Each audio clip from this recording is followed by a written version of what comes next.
Welcome to Mama Uprooted. I'm Emily, and I believe we're all a little uprooted, learning to grow in new soil. This is your space for real stories, real growth, and real life motherhood. No way is wrong here. Let's grow through it together. All right, here we go. All right, so we are going to be talking about, this is a really awesome topic today that I'm very passionate about because there's so many different things that we could talk about and take this route. But we have Katie here today. I'm going to let you introduce yourself, and I'm so excited that you're here today. Thank you. My name is Katie Gillette. I am an occupational therapist. I'm also a clinical lactation specialist, and I own Rooted Potential here in Midland. I'm also a mom of 2 kids, a wife, and, a friend, all the things. Yes, you are all the things. And I've known you for a very long time. And I just have to say, I'm just so grateful to have you and all the things that you've done. Like, really, really mean a lot to me, especially just on my second child and the help that you've been able to support me. And so that's why I had to have you on this podcast to kind of share, because I think too, like going through with your classes as well kind of boosted me that there is a lot of need of mom support. Oh yeah. And so this is why I want to talk about breastfeeding in general, because there's so many emotions when it comes to breastfeeding. And so I'm excited to kind of dig it in. Yeah. But breastfeeding, it's so natural. People say it's natural. It's natural.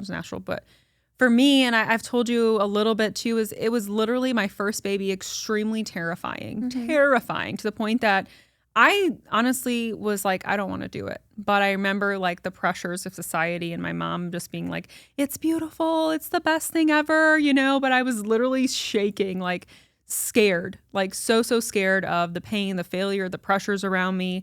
But I'm such a holistic person as well that I was just very like, it's so good for them. Like the benefits, the bonding, that was one thing my mom would always say, the bonding, you got to have the bonding. If you don't have that, and that was just how society we were always, I feel, brought up. But the immune support too, like that's a game changer for me, the nutrients that help my baby thrive. So I was like, you know what, I'm going to try it. So it was hard. It was really, really hard. I cried in the middle of the night, like wondering, constantly, is my baby getting enough? You're constantly judging yourself. I was Googling all the time. I'm like over social media, things like that. Thank goodness I did have a lactation specialist at the time that I could text, and oh my God, game changer. I tell every person, that's why I have you here. I'm like, you have to have a lactation specialist. I don't care if you want to or not or whatever, just get somebody and get support. But constantly you're obsessed about your supply. Just there's so many different things, what am I eating? What am I drinking? Like, it's a lot of pressure. But eventually, it did feel natural. Like eventually it did finally come, but it was a process. And this is why it's so great to have you as what you do, because then we have to go back to work and there's just so many different things. But, this episode is literally for moms who've been there, but maybe have not been there, and just really support you guys, because I think there's a lot of prepping and it's a long journey in a way. And it's nothing to scare people either. Like, I feel like this episode, I really just wanted to really support moms, because there's so much stuff out there, and just working with one person and just stop listening to the outside world was a game changer for me. So just having my lactation specialist, this is what we're going to do. Stop listening to everybody else. And it went beautiful. And so that was really nice. But looking through, at the end of the day, I truly believe that lactation specialists, especially you, are the heroes, because it takes a lot of patience with moms because of everything. We're anxious. We're trying. We're nervous. I mean, there's so many things. I remember just shaking, when they first put my baby on me, like, I'm supposed to do what? Like, this is natural? Like, I don't even know what I'm doing. But just your calmness, it was very helpful. My second as well is just calming me. Just, it's going to be okay kind of aspect. But yeah, I mean, like I said, I wasn't even really, really wanting to try at all. And then I did it. But, talking about, I kind of want you to kind of starting this episode is leveling in, people think I have to do it. And that those pressures. And yes, there's so many benefits, especially, a lot of mamas that my friends are listening, they're all holistic, like, you gotta breastfeed. But give us kind of that, not necessarily evidence-based science behind it, but that grief, that back, like, in a not guilt-driven way of that helps moms feel more empowered when it comes to breastfeeding. Yeah. So I think that the number one most important thing to tell moms of no matter where you're at in your journey or what your choice is that the measure in how much you love your baby has nothing to do with how you feed your baby. I think that formula is a wonderful tool. It keeps babies alive. Yes. And so it's great that we have that alternative method, which is great. Formula is a manufactured product. And so it is not the same as breast milk scientifically or compositionally, no matter how much they try. So it is different. I think that when you think about adults and the nutrition that they consume, we have a variety of options, right? And so like comparing apples to oranges or whatever is just a lot more broad. But for babies, it's either breast milk or formula. Yeah, and so just knowing that they're not the same, for baby, breast milk is packed with antibodies. And I think it's awesome that our bodies like tailor make our breast milk to give our baby what it needs nutritionally. If your baby needs, if they're going through a growth spurt, your milk might compositionally change to be a little fattier to provide more calories and nutrients that way. And so I just think that it's amazing what breast milk can do. Also, just even the act of breastfeeding alone, like you talked about the hormones and the bonding, scientifically, you do release more oxytocin, which helps with that bonding. So there's definite differences between breast milk and formula and even the act of breastfeeding versus not. But that's like the number one most important thing that I remind my moms is that it doesn't change how much you love your baby or, like how good of a mom you are. And I think that a lot of what we talk about is going to kind of come back to that, like my adequacy and like my goodness as a mother. Yeah. If that makes sense. No, it's super powerful because I think like that was where I felt the pressures. My first is I was like not doing I wasn't getting enough supply. So I was trying to do all the things. And so I was constantly anxious. I was constantly overwhelmed. And then my second, he just ate so much and I was getting so overwhelmed and I was exhausted because he was taking everything from me. I was like, you know what? I'm going to throw some formula in there. It's like, okay, cool. I'm going to do both. It's fine. And I was just a little bit more relaxed and that was nice. It was like, but yeah, I think I do remember you saying that. It's like, you're still doing an amazing job. Like you're doing everything you can. If you only can get this many months in, it's okay. Yes. But yeah, I mean, as for the moms, like literally we're carrying so much fear, so much trauma, lots of misinformation. How do you walk them through those like blocks of care? I mean, because that can happen a lot too. I mean, there's so many stories that I feel like I even have and you have, I'm sure, but just kind of walking through a mom with those three things. It's tough.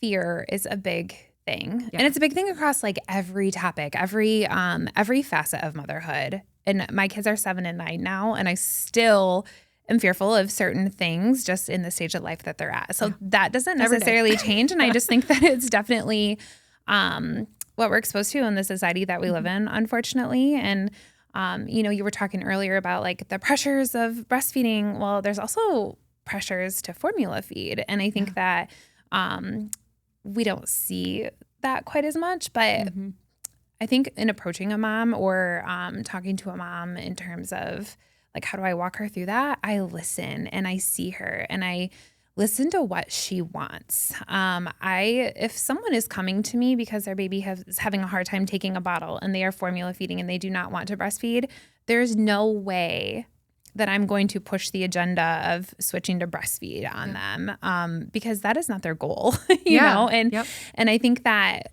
first and foremost, we have to stop and we have to look and we have to see and hear and seek to understand who we're talking to and just kind of see what their goals are, moving forward. Yeah. I would say that if fear is something that is holding you back from trying to breastfeed, I would say like there are lots of opportunities for educational classes and to get support even before you have your baby.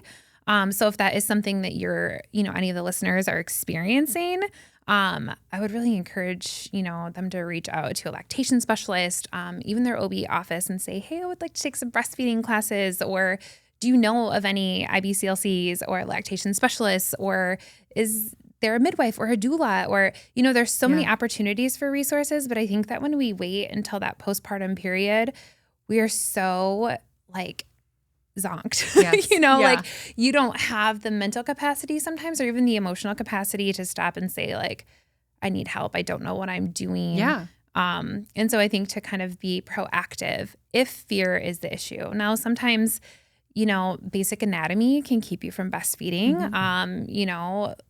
Latch, baby's mouth, baby's palate, if there's, anatomy with a mother's breast or nipple, there are some things that can keep a mom from breastfeeding. But I also think it's amazing that there is just a very broad spectrum of ways to feed your baby. It's not just breast milk from the breast or formula from a bottle. You can supplement with breast milk by pumping. You can supplement with donor breast milk. You can use formula. You can use, donated milk in an SNS bag, which is, a different type of feeding. So it's not just black or white. There's lots of things. And I think, and I kind of remember talking to you about this too, is that when you make a decision, you are not signing anything in stone. It can be fluid. Yeah. You can still have a goal to breastfeed and have to supplement with formula and still work towards exclusive breastfeeding. And that's okay. So I think just having support there and having someone that you can shift with and say, okay, like this is what we're doing now in hopes to do this. And I think that that's all really important to know that like, if you choose to do, if I say I'm going to breastfeed, that doesn't mean that I always have to do it a certain way, if that makes sense. I think that's too with moms in general. Like we always have, before baby, we have these goals of all the things we're going to do. We have it written down. We're ready to go. And things don't work out the way we thought we were going to do. Like my first, I was like, no way am I going to breastfeed. No way. And then I did. And then it was like a scary journey, and then my second, it was more beautiful. It was a little bit flowier, and things, but they're just a different transition. And I think this is why I love this podcast, because I want people to feel like no matter what you do, you're doing what you need to do for your, your lifestyle or anything like that. You're doing a great job. Your babies are going to love you no matter what at the end of the day. So all of those things are just like literally so important. Like I said, breastfeeding in the beginning, some people it comes naturally to, but for me it didn't. And I was always literally like nervous. And I'm a modest person as well. And I feel like a lot of moms, it just depends. We're all different too. I'm very modest. My baby, like at the beginning, like she was needed to feed like every 2 hours, I swear, but she wasn't eating a full amount. But I was like, I wanted to feel comfortable feeding in front of others and things like that. And this is where I feel like I get a little vulnerable and hopefully helping another mom too, is I actually isolated myself on my first, because I was like, I'm so modest where I'm not going out in public, because what if she starts crying? Because one, she was colicky, she's cluster feeding, she's eating every 2 hours. I even remember like when she was first born, I was like feeding her and my in-laws just like run through the door. And I'm like covering myself, and my husband's like, hold on a second, like trying to like support me. And then that's also where I was like, does anyone see me anymore? Like, I was like, I lost myself a little bit, because I was just like, hello, like anybody care about me? Like the mom that's trying the hardest here to get out some milk for my baby, So that was like, a lot of moms, I think too, just feel so alone when it comes to that. When you're first, especially when you're first breastfeeding, I think like once you get to the second and third, maybe a different journey for others, but you kind of get the hang of it. But that first child, it's like, you kind of got to feel it out a little bit. You got to figure out what's going to be best for you. And for me, like, I'm just admitting, like, I isolated myself. I didn't go anywhere. Because I struggled with pumping. I struggled with, again, she's eating every 2 hours. Do I have time to pump? Do I not? I'm by myself. She's screaming her head off, things like that. So again, it all depends on each baby. But, any support there, like, when you're isolating as far as moms that are modest, what is kind of the ultimate goal when you're breastfeeding? To make sure you're still feeling like yourself at the end of the day. Yeah, that's a good question. Because you're not alone. Is that common? Because I'm like, I literally isolated myself. Like, I'm like, no, I'm good. I'm going to stay home because I'm still breastfeeding, Yes. And just like emotionally, socially, I just needed to figure out, okay, like maybe that was my second too. I went out more, But I was still kind of isolated because I'm just like, I don't know, like I'm just too scared to just, pop on my boob in a restaurant. Like I'm just not there, And I always felt like when I did see women do that, I almost felt a little like guilt and also like, oh, I wish I could do that, but it's just not me.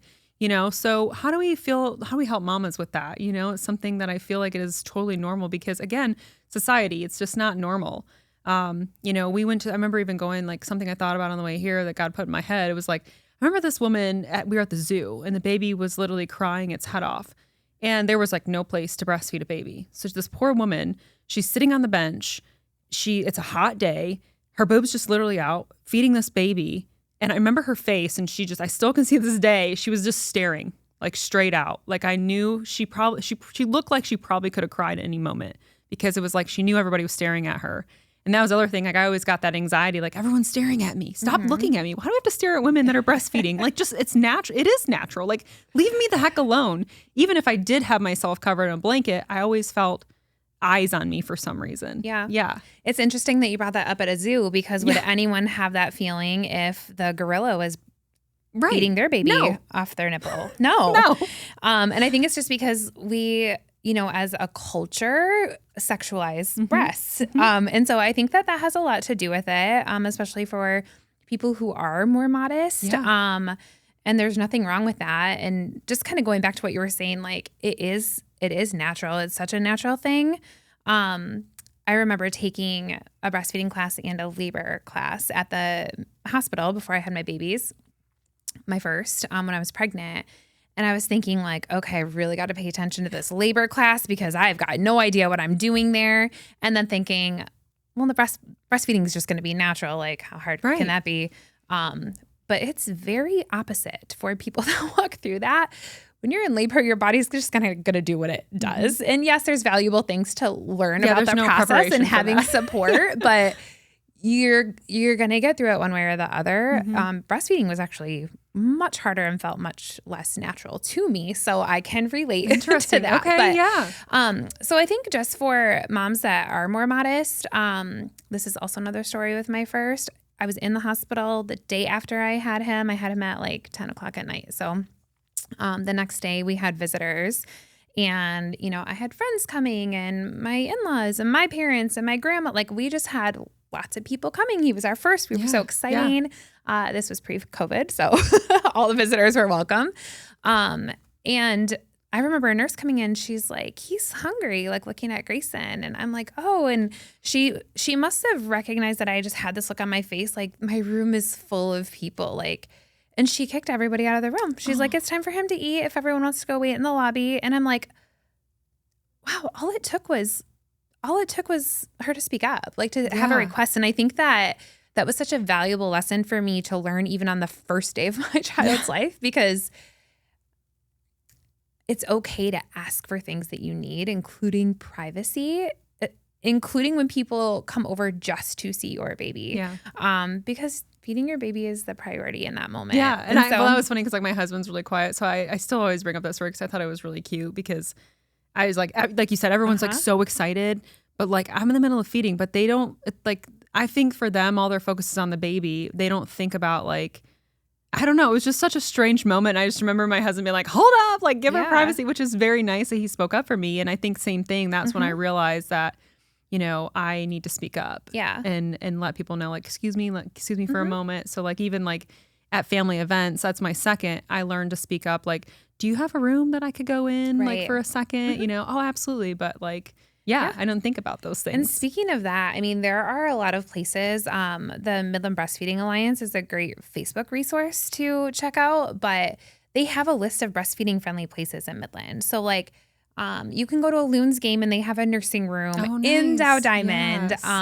At the library, they have a nursing room. In the mall, they have nursing pods now. Yeah, so I'm so thankful for that because I'm even in airports now. Like I was traveling a lot this last year and I was like, oh my gosh, that is so nice. Yes. Like, thank you for doing that because it's like me, like I want to travel with my kids. I want to get out. I don't want to feel isolated anymore, but I mean, like I said, I mean, even covering myself up, it was like, I don't know, I always felt eyes on me, and it made me really anxious. And I'm just like, and I think other moms feel that way. It's like, so then we isolate ourselves in our homes. And it's okay to plan ahead and kind of look at that. And like, even like when you go to a restaurant, it's okay to ask for the corner booth and then sit with your back to the rest of the restaurant. Like it's okay to ask for things. It is okay to ask for things. But we forget. I feel like we just are, I don't know. I lose my thoughts when I'm like, I never think to ask. Yes. But any other time in my life, I speak up. I don't know. Like after having kids, I think I just was like, okay, I'm supposed to ask. Oh, I didn't know that. You know, and to the mom who is okay just feeding their baby in the seat at the ball game, that is awesome and more power to you. To the mom that needs to use the nursing room, that's also awesome. Absolutely. And both of those things are okay. We all have different personalities, and I think that's what makes our world beautiful. Absolutely. And so like just knowing like, you know, the mom that has to time out, okay, last fed them here, they're going to start crying here, be hungry here, to like literally leave the house to do anything. Yeah. And then there's moms that their baby's just along for the ride no matter whatever they do. And both of those things are okay. And sometimes, and I know we're going to talk about this in a little bit, but the comparative culture is like a real narrative. And, you know, to the mom who just always has her baby like come along, she probably feels like a mess. It's like, I wish I could be more organized. And like I look at her and I'm like, I am so jealous of you. And then these moms that are timing everything out, I'm like, wow, I wish I could be more like this. So just knowing that like there's beauty in both of those things, and there's no one right way to do that. So like, you know, going into even just into a little bit deeper here is supply. I feel like my supply became my emotional trigger is what I call it. One day I felt like I'm full, I'm confident, I got this. And then next, I mean, I remember in the middle of it, I'm crying. I'm like, I didn't pump out enough. I'm texting my lactation. Like, what am I doing wrong? I kept saying to myself, I'm doing it wrong. I'm not, what am I doing? I literally felt like I was eating all of the right things, hydrating, taking whatever she told me to take. I'm like, I'm doing it. And supply is literally like a huge emotional weight for so many moms in general. And so just kind of talking about supply in general, but funny story is, you know, I kind of went off the record, my lactation lady. I shouldn't have done that. I should just stuck with her, just food for thought, because my doctor is like, you know, I love my doctor, but she's like, okay, well, you need to get off all dairy. Kudos to people that can't eat dairy. Oh my gosh. In general, she's like, okay, so this is why your baby's crying, and this is why your supply and all I don't know, all the jam to it. You're the professional. But I was like, I have to stop eating what? Cheese, yogurt, pizzas. Like, no, absolutely not. And when you cut it out, you realize it's on everything. Everything that you enjoy. Yes, everything I scan, dairies, everything. Let's just say I just got hangry. So I was already miserable because my supply is going down. Then now it's to the point where I'm not eating at all because I can't even handle the no dairy cheese. Like, I've got to have my cheese and crackers, you guys. Like, what are some best pieces of advice for managing literally both the physical and emotional side of supply concerns? Because that is extremely overwhelmed. And again, I'm going back to the social media aspect. Like, okay, are you drinking this? Are you using that little packet of hydration? Like, yeah, listen, like, what's going on, people? Like, there's way too much stuff out there where it gets so overwhelming where it triggers us now. Right. Yeah. So supply is such an emotional thing. And I think that goes back to what we mentioned earlier, is that I think if we struggle with supply, we don't feel like an adequate mom. We don't feel good enough. Yeah. Like, why was I not able to provide that need? Oh yeah. I mean, like Joe Schmo over here, she's like, her freezer's already full. Yes. Like, what's going on? Oh yes. Okay.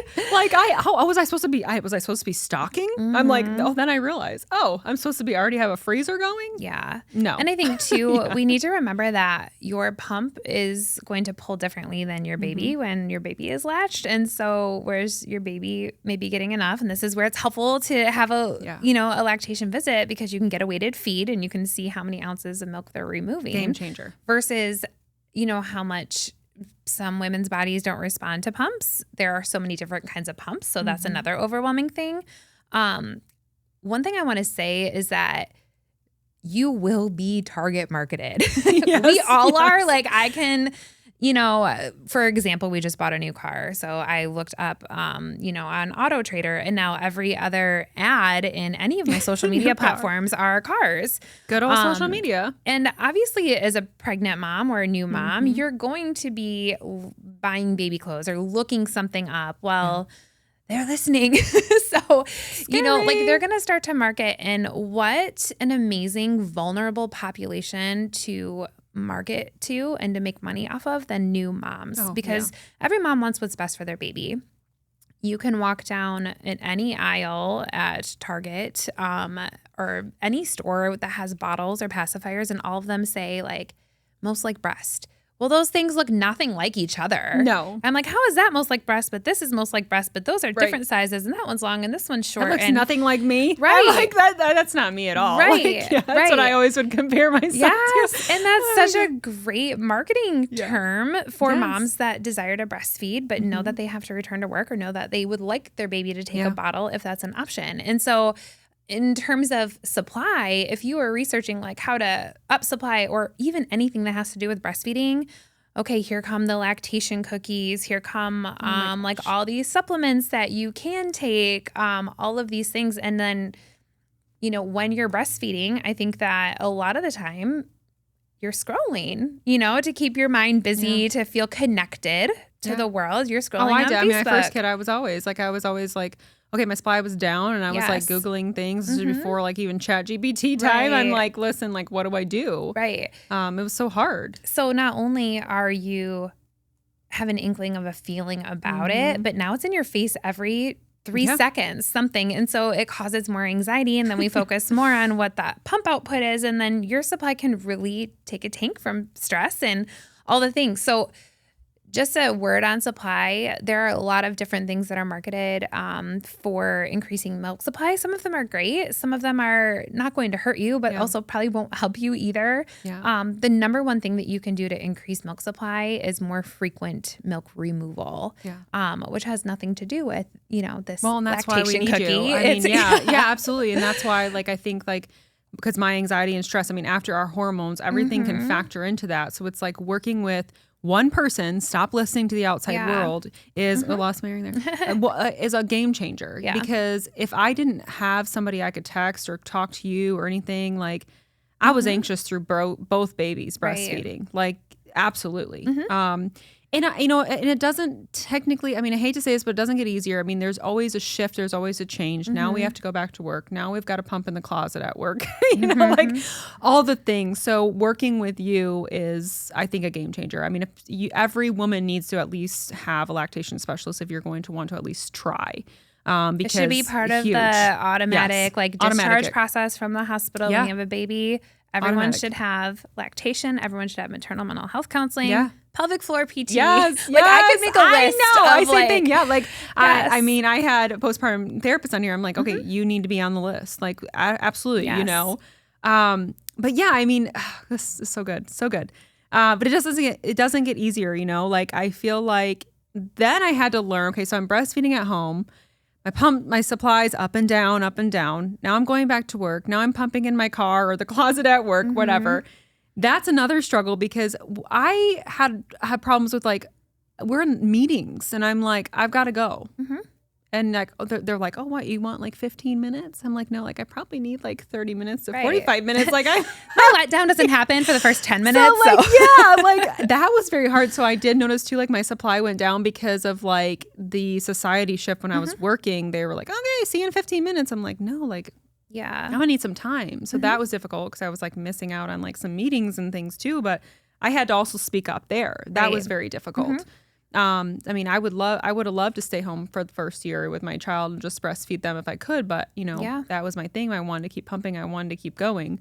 But I mean, honestly, like I felt after everything I did, you know, it was my second baby was a smoother, a lot smoother. I can say that. I mean, if your second baby, I feel like it was a little smoother, you know, and I was very blessed to be able to feed him as long as I did because my daughter, I only did 4 months, but I think it had a lot of factors where I was extremely anxious. Again, if my diet changed and then I had to, like, they were forcing the vaccines and things around that time. And it was hard. It was a very difficult time. So I was like, I'm going to give up. Like, and I remember, like, so what's funny to me is like, it's not funny, but it's funny because I look back and I'm like, I literally said I wasn't going to breastfeed at all. And then when I had to stop early breastfeeding, I bawled my eyes out. Like, I bawled for probably a week straight. I remember calling my mom like, I'm not ready to give up. Like, this is terrible. Like, I worked that hard to get to that point, and then I had to stop. And it was like so difficult. And then like my son, I got to go a little bit longer. We did. And I actually was like, I kept telling myself, because I could have grieved myself again, but I was like, girl, you actually went this far. So I was like trying to like pump myself up, you know? So I think like moms in general, we go through that as well. Oh yeah. And it's the support. At the end of the day, we need literally support changes everything. Because there's a lot of negative out there. There's a lot of positive out there.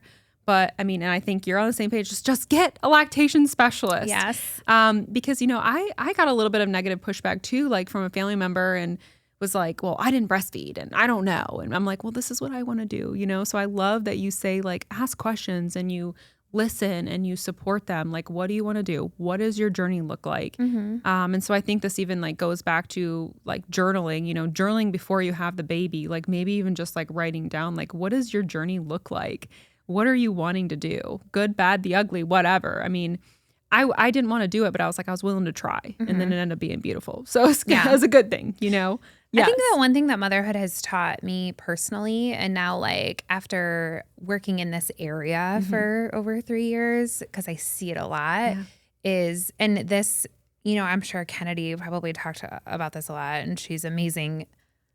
Like, it is okay for like grief and joy to exist at the same time. And I see like a lot of women that may have had a traumatic birth, and everyone's like, well, your baby's here and healthy and fine. And like in your head, you know that logically, but it doesn't take away like the actual trauma response of like, you know, trauma is defined as like something happening that you didn't expect it to, however big or little it is, but it's yours, you know? And so knowing that like grief and joy can exist at the same time, pride and disappointment can exist at the same. You can be proud of yourself for breastfeeding for 4 months and also super disappointed. I know. That you I was kind of like that. Like I was like, oh my God, I'm super proud of myself, but couldn't you just keep going? Yes. No, Emily, you cannot. And I think that when we think about emotions, like we think it's impossible to feel two conflicting emotions at one time. But I like something that I've learned as a mom is that like you have to hold space and you have to actually feel like what you're feeling, and that's okay. Yeah. That's okay. So no, absolutely. You got to acknowledge that for sure. I mean, it's just a crazy whirlwind. I mean, we're always riding a roller coaster, but it's just how we find the support. And, you know, I think as a mom too, for me, when I stopped listening to the outside world of all the negatives and all of you need to do this, you need to do that, it helped me tremendously. Like just focusing on, I'm listening to this person, this lactation specialist, this is what I'm going with. Everybody else can just shut up because I'm not listening to you. There's a lot of voices This is out support. there. This is what I'm doing. And if you can't accept that, I'm sorry. Like that's just, that game changed for me, especially when you have a colicky baby. People have every opinion under the sun about how just, crazy. Like, and I was so anxious. And then when I finally just shut the outside world off, focusing with, you know, okay, this is what I'm going to do. This is how I'm going to do it. This is what works for me on a day-to-day basis. It went smoother, you know, especially with breastfeeding. When you get your schedule going, everyone has a different schedule. So it's like different times we've got to schedule different things. And it's like, once we get that going, it gets better. It gets smoother. So it's like, you know, going back to that fear and that anxiety and things like that, I think that working with you helps also. Just let's get a schedule. Let's figure it out together. Right. Let's day by day, you know, minute by minute, let's figure out how we can figure out this transition, and it'll be okay. And if it doesn't work out, it's okay too. Right. Like it's okay.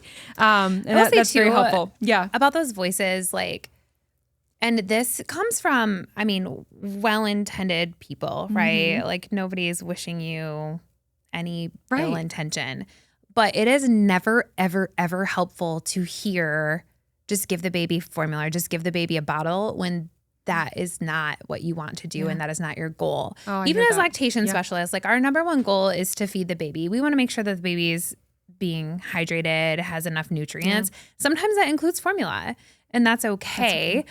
Our second goal is to protect supply. So if your goal is to still breastfeeding, we're still going to help protect your milk supply as we're working on whatever issue is being caused that is preventing you from breastfeeding in the moment. And so I feel like too, it's an, I don't want to say an easy out, but like you hear a lot from pediatricians, especially when weight gain is an issue.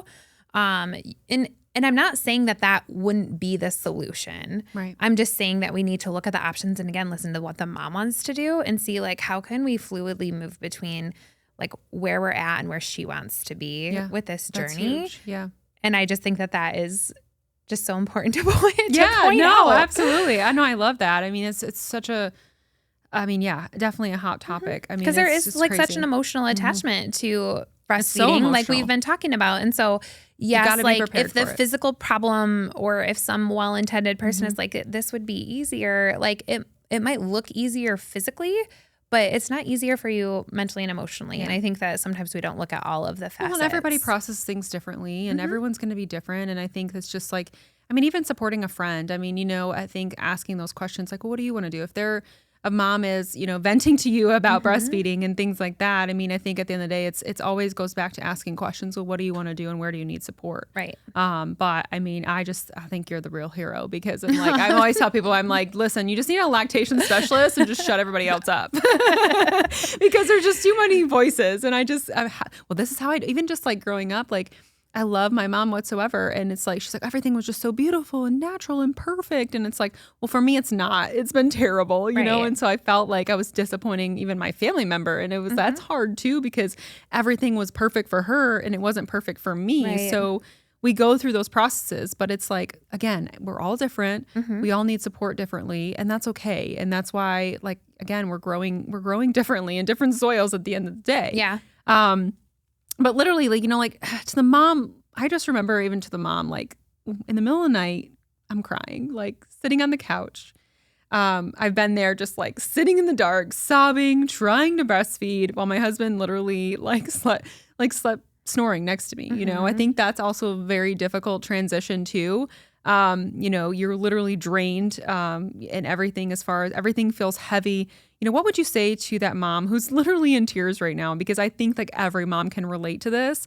Like, what advice do you have for moms who want to breastfeed, but we desperately need, we need sleep. Like, if I don't get sleep, I am not fun to be around. Self-care, space, you know, things like that. Because even I remember like not taking a shower for a week or, you know, brushing my hair or things like that because this baby is glued to you and you ultimately feel all this emotion. So, you know, absolutely. Like, what advice for there? Well, first I would say like, I see you, because I think seeing people it's hard to let people see us in our, I don't want to say darkest moments, but like hardest times, our more vulnerable states where we don't feel adequate or where we feel like guilty for needing space from our baby. You know, it's hard to present yourself that way to someone. So I would definitely say like, I see you and it's okay to feel that way. I think practically speaking, again, thinking about what it is you really want or need, and those can change from moment to moment. So thinking of a few safe people, friends, family members, I can fully recognize that not everybody has that. Right. But, you know, you could call someone to come over. I think most of the time when we think about people wanting to come over, we think about like, hold my baby so I can go do something. You know, whether it be something productive to make us feel accomplished, like doing the dishes or taking a nap or taking a shower or going for a walk alone or something like that. That's okay to ask for and to do. I think along the same lines, but in reverse is like asking for, you know, I'm really, really struggling with breastfeeding, or I'm really trying to do this or that. And so you need to be with the baby, but could you run a load of dishes, run a load of laundry? And I think that especially like our generation of being raised as like good girls, it's hard for us to ask for things that we feel like inconvenience other people. Independent, so. But I think about, I think about like me as a role of a friend, or like what I will want for my own daughter when she has children one day, if she has children. Like for her to be like seen. And, you know, if it's me like doing something tangible, I think some people just want to tangibly help. You can't tangibly help me breastfeed my child. Right. But the things that you can do tangibly are, you know. Well, I mean, I just think about like, we weren't feeling good and my husband wasn't feeling good. And you were like, oh, I'll just bring a meal over. And I was like, oh yeah. Really? Like, I mean, my mom cooks for me all the time. Like, it's no big deal. But for some reason, for someone else to do that for me, like, it was very powerful because I was like, what? You see me? Like, because I'm like, I didn't have anybody like rushing to help me, or I didn't ask for help. And so you're just like, I'm just going to drop it off at your front porch. And I was like, oh, okay. But then it felt so good, I think that's so important, I mean, I look back and I wish I would have used my voice more with my first for sure. So my second, I learned real quickly, like, okay, I need to ask for help. Like we need this, we need that. I need to take a shower. Yeah. I need to go to the bathroom, like whatever. So yeah. I think too, like you hear the phrase, it takes a village. And again, recognizing that not everybody feels like they have that, especially if they've moved away from family or, if they're in a new environment. But like looking at other cultures, like people live with their village and the village literally raises the child. And, even thinking of like when I was a kid, like, those church ladies would drop off meals all the time for like new baby, stuff like that. And so I think like doing tangible things and feeling seen. And another thing about maybe not feeling like you have a village or people that see you and understand you, like that was one of my main goals of creating the Tummy Time groups, is that no matter what your support system looks like, how good of friends you have, how well your feeding journey is going, if you have anxiety or not, like it is so lonely being in that postpartum phase. And I mean, my best friend had a baby and you know what I mean? Like her baby was like 2 at the time, but she wasn't no longer in the newborn phase. And so like just being around other people that can say like, me too is so impactful. Oh, it was a game changer for me. Especially when they can say me too to the hard stuff, the stuff that you tend to hide. Are you dealing with this? Yes. Right. Oh yeah. Yep. I'm dealing with this too. Right. And I feel like there was even just like, I came with my second baby and seeing the new moms there was very powerful because I remember talking to a couple of them, like, coffee talks afterwards. And it was like, hey, I went through the same thing with my first. And then that conversation really helped support them. Oh, okay. All right. So what I'm dealing with now, you already dealt with. And then having that conversation was really powerful. And I think that really helped each other, like, I'm not, it looks perfect right now, but it ain't perfect, girl. Like it's not, I can, show, I can do my hair and makeup and my life may look perfect, but it's not, and it's not at all. So sometimes your village you have to create around you. And again, that's really hard to do when you're in the throes of postpartum, but like having somewhere to connect into. So like support. Seeing what your community offers. It's kind of like going to the gym. Like sometimes it's like, oh, I don't want to leave the house, or it seems like a lot to get around and go, but like you feel really good once you're there, once you've done it, or like something life-giving. But, just to be a part, like plugged in, I think you have to be more intentional about that. I definitely like really encourage, like, even if you're feeling very negative about joining a mom group, I say do it. If it doesn't work out, then you don't have to go back. But just try one. Yeah. Because I mean, even like I'm a social butterfly, but after even like my second, like being honest with you, like I didn't really want to join a group, but I knew I needed to push myself because I knew what I went through with my first. So I was like, I am not isolating myself. I am not putting myself through this depression again, this anxiety. I made myself go to your group because I was like, I have to be surrounded by people. I know me. And so then I did, and I was like, this is so great. Like, it wasn't long enough, to be honest. So like, I'm like, can we do longer groups? And then that's when we were like, meet down for coffee afterwards. And it was like, it was awesome. And it may not be for everybody, but I can tell you, like, if you can just at least show up for one of them, like, try it. Just try it. Like, that's my encouragement is just try it, because it is a game changer when you surround yourself with like-minded women that are going through the same thing. It's just unreal. I can't even experience it out of body. It's like, oh, I see you. I hear you. This is just feels so comforting to be there. But yeah, I mean, we have so much to talk. This is such a good conversation. But like, starting with, as far as, I don't even know where to go because I'm so excited.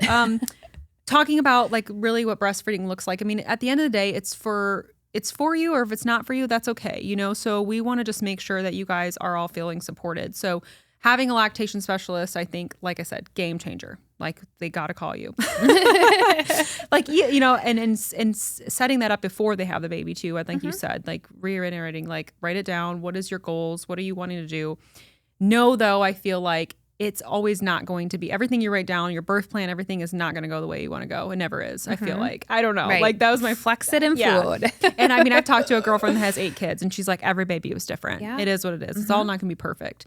My first baby, no supply. My second baby, smoother, to the point where he ate too much and I had to switch to formula too. So it's just like, he exhausted me. He just ate everything, and still does. But I mean, literally that's what we have for today. And I feel like, again, we could talk hours about this topic because it's so needed with our moms. But I usually just, anything else you want to say, I mean, for today? I would say too, like just talking about having that second child. Yeah. If you are having difficulty breastfeeding, I know we like to place a lot of the blame on ourselves as moms, but it could be something as simple as like, oh, your baby, there's suck coordination is off. So working with a lactation specialist or an occupational therapist, which I'm both, like to fix some of those things. It could be a tongue tie. Like, it is not your fault, mama. It is not your fault. And sometimes it just takes an extra set of eyes of, someone who has seen a lot of what's going on to just tweak a few things, and it can change the entire journey for you. Yeah. I saw you twice and it was a game changer. Yeah. So, I mean, just try. All I ask you guys is just try it and you'll see a difference. If you don't, then whatever, at least you can tell yourself you tried. Yes. I love to just leave people with empowerment and growth. So before we go, I just want to leave everybody with this. Whether you're still nursing, planning to try, grieving the journey, or celebrating your strength, you are doing something powerful. You're giving, you're growing, you're learning to trust your body in a way you never had to before, which is very difficult, I have to say, but it's amazing at the same way. You're not just feeding a baby, you're literally becoming something new. And it's okay if it feels messy. It is okay. Just remember that. It's going to be messy. It will feel messy. Yes. It will feel messy. It's not fun at all, but it's okay, if you've cried more than you expected, because those hormones are fun. So you're going to cry up and down. It's okay if you need rest, support, or even pivoting your plan, because that's going to happen, especially if you're a working mom or if you need to go back or however your lifestyle is. This is exactly why we have beautiful souls like Katie to walk beside us in this journey. So definitely know that we have that support. And I want to say, zeroing out, getting away from everybody else, those voices inside of you, just talk to one person, because I can tell you when I shut it out, it was a game changer for me. When I did me and I did what worked for my family and my way, it was a whole different world. Every journey is going to be different. But literally, gently tell somebody you're doing great, tell people this is amazing. Ask them, like Katie said, we need to talk about, what do you need? What does your journey look like? Ask more questions. And I talk about this a lot in my podcast, asking more questions, because in society, we are not asking questions. So thank you for being like so graceful, because it's like, we need to give people grace and what do you want, and not judge them. But I truly believe like every mom deserves a lactation specialist, at the end of the day, because I think there's so much that we can learn. And like you said, you want them to feel, I see you, mama. I love that you said that so often. I see you. You are safe and supported with Katie, finding someone you feel connected to, especially. And again, we're going to say, we said it several times today, but don't be afraid to ask for help. It is okay. Don't be afraid to ask somebody, be excused from the table, things like that. So here's your reminder for the week. Water your own roots. Take 5 minutes for you. Ask for help. Eat the food. Drink the water. Take the nap. Because mama, you matter too. You are not failing. You are becoming. You've got this, mama. Keep going, and please do you. Thanks. Every plant, every story, every mama. Keep going. Keep growing. Keep doing you, your way. Make sure you're subscribed to Mama Uprooted and on our email list to get your weekly Rooted guide, made to ground you, support you, and grow with you. We'll be back next week, rooting for you every step of the way.